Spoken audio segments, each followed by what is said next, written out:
बस मौन था।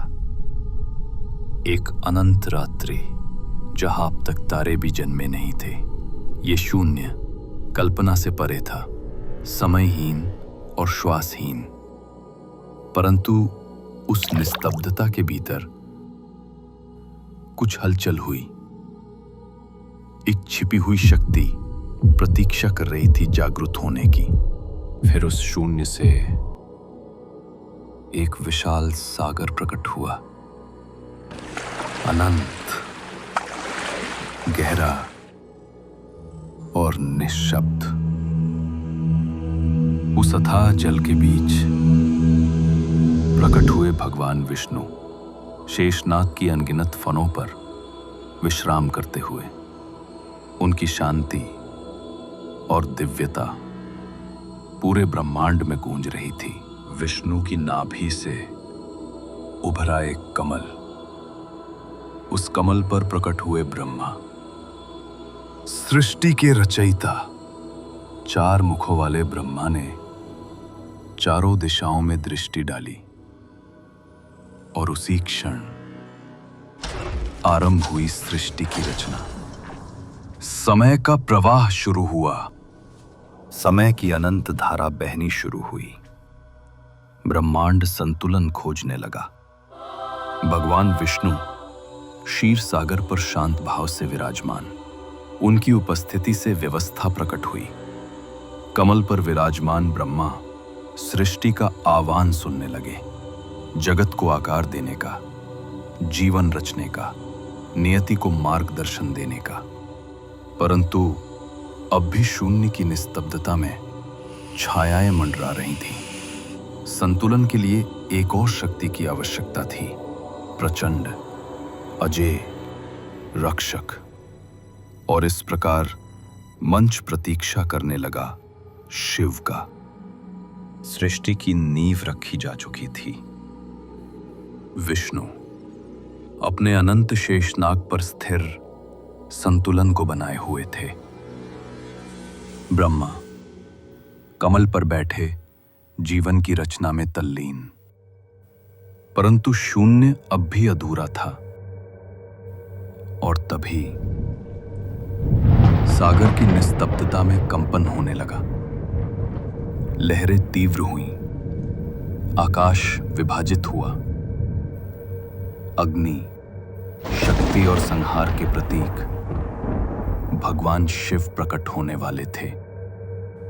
अकल्पनीय शक्ति की लहरें चारों ओर फैल रही थीं। और तभी भगवान शिव प्रकट हुए। उनकी भव्यता और शक्ति ने पूरे ब्रह्मांड को झकझोर दिया। अग्नि और वज्र की तरह उनकी दृष्टि में अनंत शांति और संहार का संगम था। उनके कदमों से ब्रह्मांड के तल में कंपन हुआ और हर तरंग में दिव्यता का प्रकाश फैल गया। सृष्टि में अब शांति का क्षण आया था। महाशक्तियों के बादलों के बीच चमकती दिव्य किरणें फैलने लगी। ब्रह्मा और विष्णु अपनी दृष्टि से नवजीवन की तैयारी में व्यस्त थे। आकाश और महासागर स्थिर हो गए। हर कण में दिव्यता का स्पर्श था। सृष्टि स्थिर हुई। ब्रह्मा, विष्णु और शिव तीनों का सामंजस्य पूर्ण हुआ। जीवन की धारा बहने लगी और सृष्टि ने अपनी दिव्यता में स्थिरता पा ली। ये शक्ति, ये संतुलन अनंत काल तक विद्यमान रहेगा। सृष्टि अब स्थिर थी, लेकिन समय के चक्र में असंतुलन आता है। विष्णु रक्षक के रूप में हर युग में अवतरित होते हैं। दशावतार, 10 रूप धर्म की स्थापना के लिए। पहला अवतार मत्स्य, सत्ययुग के अंत में प्रलय से रक्षा के लिए। युगों का चक्र घूमता है। सत्य, त्रेता, द्वापर, कली। सत्ययुग के अंत में पाप बढ़ने लगा, धर्म का ह्रास हुआ और प्रलय की छाया पड़ी। विष्णु ने देखा रक्षा की आवश्यकता है। ब्रह्मांड की पुकार सुनी गई। विष्णु ने निर्णय लिया मत्स्य रूप धारण करेंगे। छोटी मछली से शुरू होगी महान कथा, जीवन की रक्षा का प्रारंभ। छोटी मछली से शुरू होगी।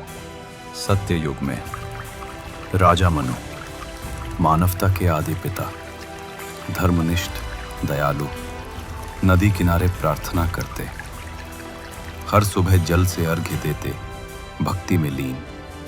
वे थे योग्य दिव्य लीला के साक्षी बनने को।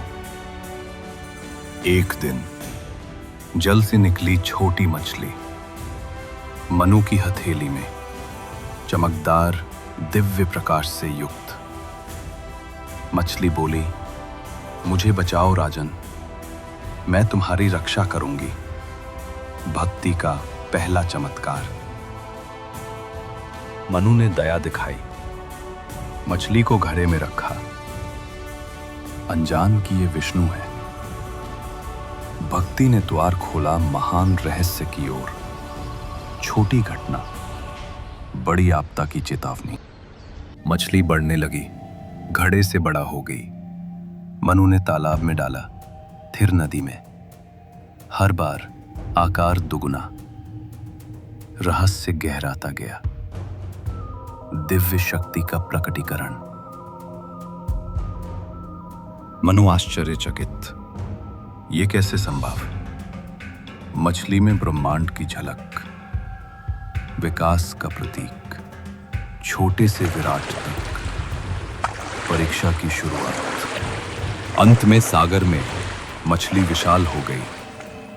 मनु समझे ये दैवीय है, जीवन के चक्र का दर्शन, रहस्य खुलने को तैयार।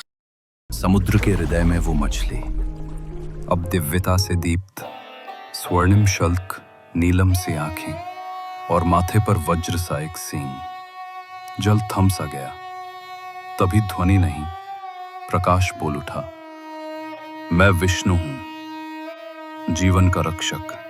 समय का चक्र संतुलन मांग रहा है। सत्य युग का अंत निकट है। महाप्रलय उठेगा, पर्वत डूबेंगे, नगर मिटेंगे। हयग्रीव ने वेद छीन लिए। ज्ञान बिना जग अंधा हो जाता है। प्रकाश तरंगे मनु तक पहुंची।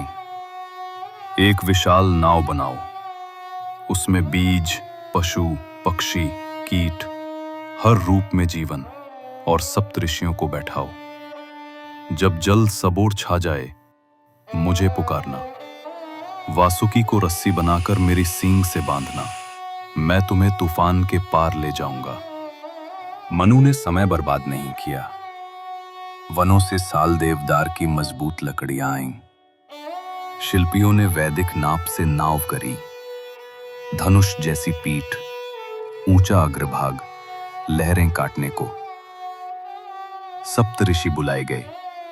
वशिष्ठ, विश्वामित्र, अत्रि, भरद्वाज, कश्यप, गौतम, जमदग्नि।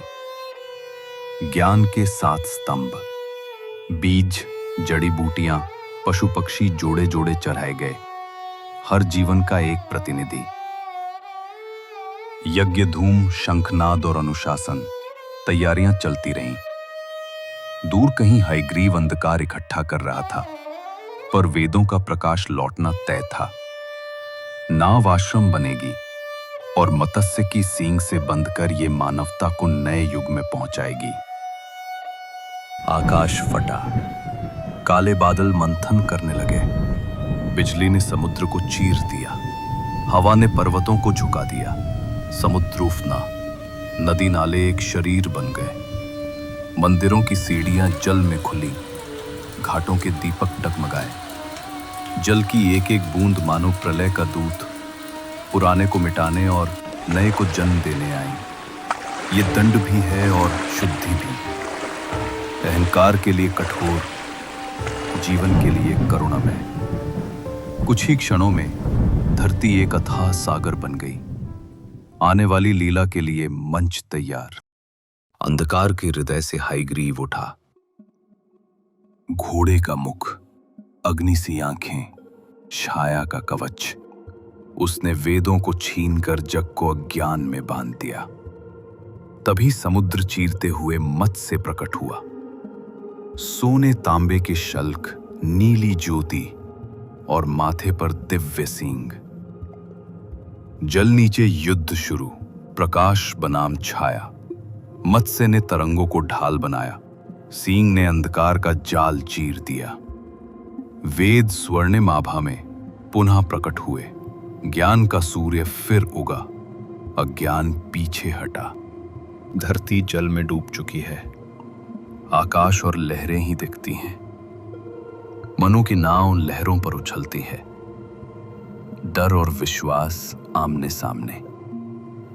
सप्तऋषि जप में स्थिर हैं, पशु पक्षी शांत हैं। लस्सियां कराहती हैं, कीलें कसती हैं, पतवारें चीखती हैं, फिर भी नाव नहीं टूटती, मानो अदृश्य हाथ थामे हुए हों। यही धैर्य की परीक्षा है। अगले ही क्षण मार्गदर्शन आएगा। तूफान के गर्जन में अचानक समुद्र शांत सा फड़का। स्वर्ण तांबे के शल्कों पर चांदनी नाची। वो मछली बोली नहीं, मार्ग दिखा रही थी। मनु की नाव डोलती रही, सप्तऋषि जप में, विश्वास स्थिर। तभी वासुकी प्रकट देह रस्सी बनी। मनु ने प्रणाम किया, रस्सी सींग से बंधी। फिर नाव के उच्च अग्रभाग से पहला खिंचाव, रस्सी गाई, लहरें चिरी, नाव ने दिशा पकड़ी। क्षितिज हल्का हुआ, काले बादल सोने में बदलने लगे। दूर पर्वत उभरा, जल का क्रोध थम गया। नाव शिखर से लगी। बीज, पशु, मनुष्य, ऋषि सब सुरक्षित। मनु ने प्रणाम किया। मत्स्य ने अंतिम बार सींग झुकाया। यात्रा पूर्ण नहीं, आरंभ है। प्रकाश का अर्धवृत्त उठा और वो जल बिंदु सा गहरे समा गया।